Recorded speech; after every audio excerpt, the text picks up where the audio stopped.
Olá a todos!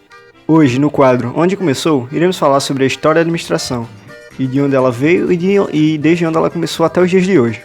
A administração veio se iniciar desde que o primeiro grupo de homens se juntaram para formar as primeiras civilizações.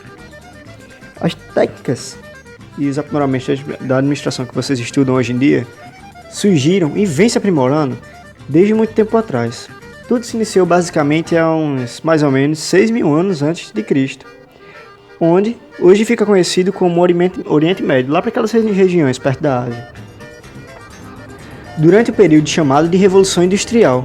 Falando em período, tudo se dividiu em 6 grandes momentos da história, desde a Revolução Urbana até a Revolução Industrial, e nesse vídeo será abordado em 6 grandes blocos. O primeiro bloco com a Revolução Urbana, o segundo bloco com exércitos, o terceiro bloco com a Grécia, o quarto bloco com Roma, o quinto bloco com o Renascimento e o sexto bloco com a Revolução Industrial. Pegue sua pipoca, ajeite um lugarzinho bem aconchegante para entrar no vídeo e vem com a gente. Por volta de 4.000 a.C., lá onde hoje é o Oriente Médio, ocorreu a Revolução Urbana. Tá, mas e como essa revolução contribuiu com a administração? Bem, imagine que naquela época foi quando surgiram o que chamamos hoje de cidades e estados, ou seja, começou ali uma organização de todas aquelas pessoas, até porque tudo tinha que funcionar para que houvesse progressão e não retrocesso. E para isso era preciso uma... administração. Exatamente. Mas como que funcionava naquela época? Um exemplo é que lá existia uma abundância de água, então os colonizadores formaram o que foi chamado de Sociedade de Irrigação. E nessa sociedade existia toda uma organização, onde as cidades que constituíam essa organização estavam interligadas, e os responsáveis por coordenar tudo eram os sacerdotes.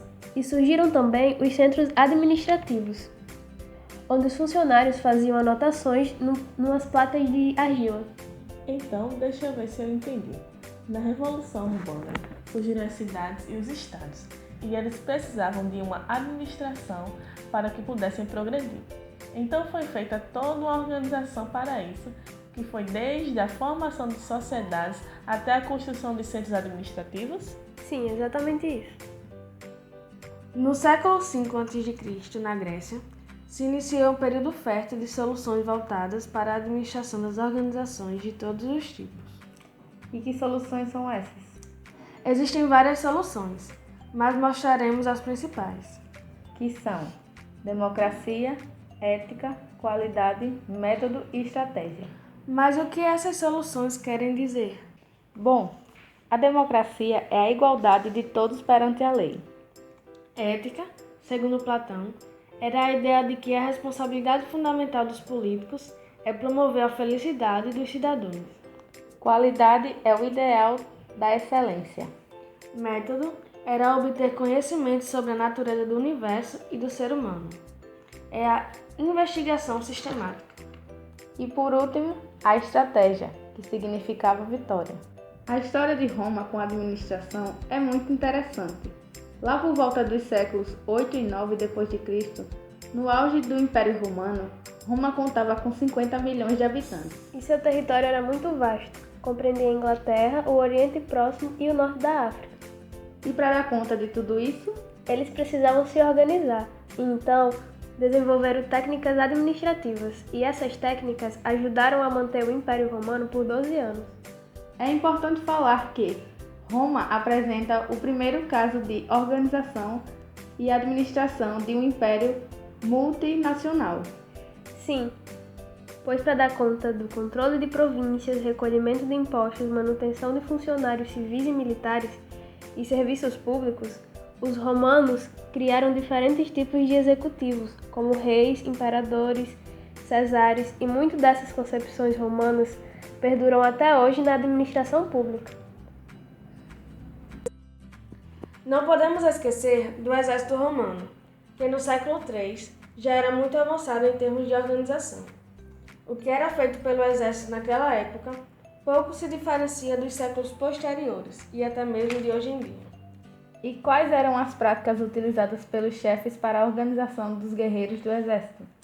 Bem, Toda a burocracia que conhecemos hoje acontecia lá também, como o alistamento, a regulamentação e entre outras coisas. Sem falar que os centuriões formavam corporações e faziam campanhas, motivavam seus soldados e essas eram suas principais responsabilidades. Então, Roma teve um papel muito importante para a administração. No século XV surgiu o Renascimento, que era movido pelos valores humanistas, como por exemplo a melhoria da condição individual. E qual é a relação do Renascimento com a administração? Bom, um exemplo dessa relação é a Veneza do século XV, onde existia uma grande concentração de homens de negócio e nesta havia também um grande cenário político. Veneza tinha uma grande concentração de famílias de comerciantes que adotavam algumas práticas para explorar as oportunidades de negócios. E quais são essas práticas? Bom, uma delas é contratos para construção de empresas, entrega de mercadorias e o uso também do livro de contabilidades. Ah, eu lembro de um tal de Arsenal de Veneza que estudei há uns anos atrás, onde guerreiros construíam navios para o combate. Isso tem alguma relação com a administração? Sim, esse arsenal funcionava inclusive e com práticas administrativas, parecidas com algumas práticas do século XX. E quais eram essas práticas? Bom, algumas delas eu vou citar aqui bem rapidinho. Oficiais especializados em montagem, sistema complexo de supervisão e uma coisa bem interessante é que as peças eram padronizadas, ou seja, uma peça poderia ser reutilizada em outro navio sem problema algum. E para que tudo isso funcionasse, era necessário o controle e a documentação de toda a burocracia. Os comerciantes, então, registravam tudo e controlavam tudo. E daí surgiu a administração dentro do período renascentista. A Revolução Industrial iniciou-se no século XVIII, onde começou a invenção das máquinas a vapor e das fábricas. Como a administração se desenvolveu a partir deste momento? Bom, ela foi influenciada pelo tipo de indústria que começou a surgir a partir daí. Um exemplo disso foi a Inglaterra, que foi o primeiro país a adotar a sociedade industrial, ou seja, esse sistema. As fábricas tinham um sistema de fabricação para fora, e esse sistema começou a trazer algumas desvantagens para os comerciantes.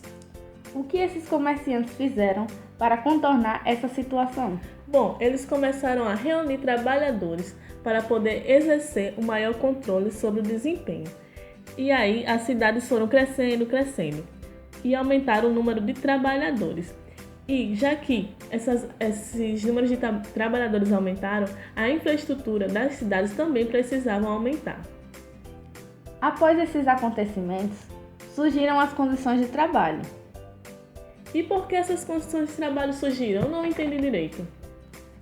Essas condições surgiram pois as condições de trabalho nos eram rudes. Os trabalhadores não podiam reclamar os seus direitos e com isso o controle foi perdido. Ah, é bem melhor com condições de trabalho, não é mesmo? Sim. E com essas condições de trabalho, foi melhorando a eficiência dos funcionários. Ou seja, eles tinham um bem-estar que podiam exercer as suas melhores funções de uma melhor maneira.